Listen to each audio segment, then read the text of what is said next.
एक समय की बात है। भगवान बुद्ध एक शहर में प्रवचन दे रहे थे। उन्होंने प्रवचन के बाद आखिर में कहा, जागो, समय हाथ से निकला जा रहा है। इस तरह उस दिन की प्रवचन सभा समाप्त हो गई। सभा के बाद तथागत ने अपने शिष्य आनंद से कहा, थोड़ी दूर घूम कर आते हैं।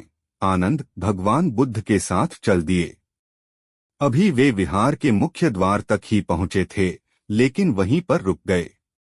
प्रवचन सुनने आए लोग बाहर निकल रहे थे, इसलिए भीड़ का माहौल था। वे दोनों भीड़ कम होने का इंतजार करने लगे।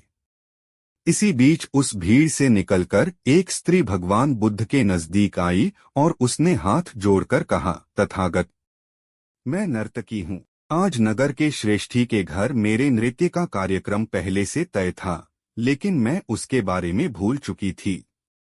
यहाँ जैसे ही आपने कहा कि जागो, समय निकला जा रहा है, मुझे तुरंत इस बात की याद आई कि मुझे कार्यक्रम में जाना है। उसके बाद एक डाकू भगवान बुद्ध से मिला और उसने कहा, तथागत, मैं आपसे कोई बात छिपाऊंगा नहीं।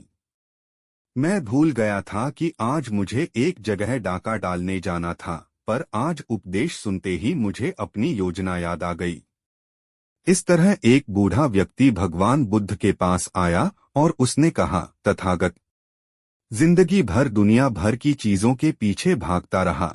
अब मौत का सामना करने का दिन नजदीक आता जा रहा है।